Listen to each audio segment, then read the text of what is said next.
let's take a second and talk about media.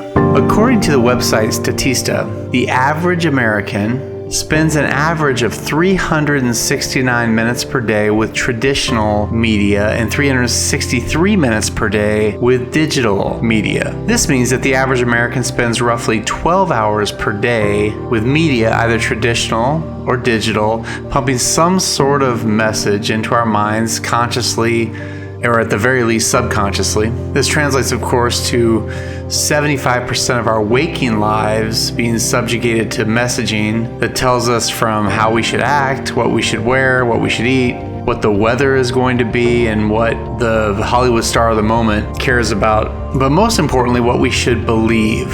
See, it seems that messaging from the media has a lot to do with how we should think and what we should believe.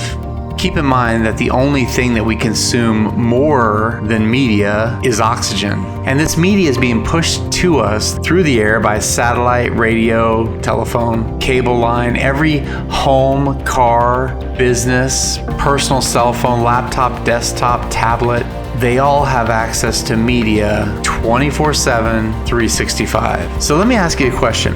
If the Bible is real, and God is real, and Jesus is real, then wouldn't it stand to reason that Satan is also real? And if Satan is real, then the Bible tells us some things about him. One of the things about him is he has many, many names. He's called the Evil One, the God of this age, the Prince of this world. John 12:31 says, "Now is the judgment of this world. Now the ruler of this world will be cast out." Revelations 12:7-9 says, "Then war broke out in heaven. Michael and his angels fought against the dragon, and the dragon and his angels fought back, but he was not strong enough, and they lost their place in heaven. The great dragon was hurled down, that ancient serpent called the devil, or Satan, who leads the whole world astray. He was hurled to the earth, and his angels with him." So let's talk about strategy for a second.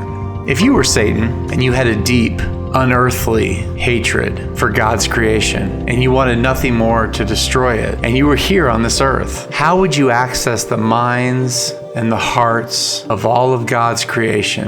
Well, I, for one, would deeply infiltrate media.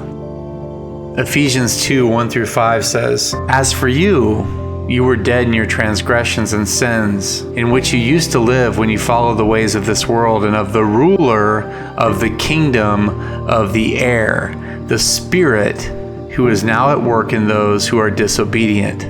All of us also lived among them at one time, gratifying the cravings of our flesh and following its desires and thoughts. Like the rest, we were by nature deserving of wrath. But because of his great love, God, who is rich in mercy, made us alive with Christ, even when we were dead in transgressions. It is by grace you have been saved."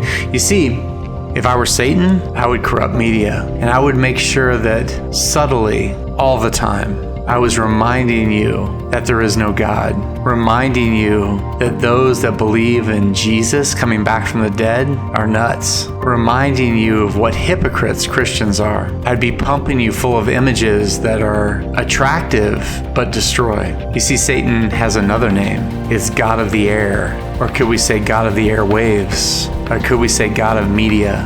The last thing Satan wants you to believe is that God is real, that his son Jesus came and died for each and every one of us because he loves us and because he has a great plan for us. Salvation is in Jesus Christ alone, and that is the last thing the God of the air wants you to be reminded of.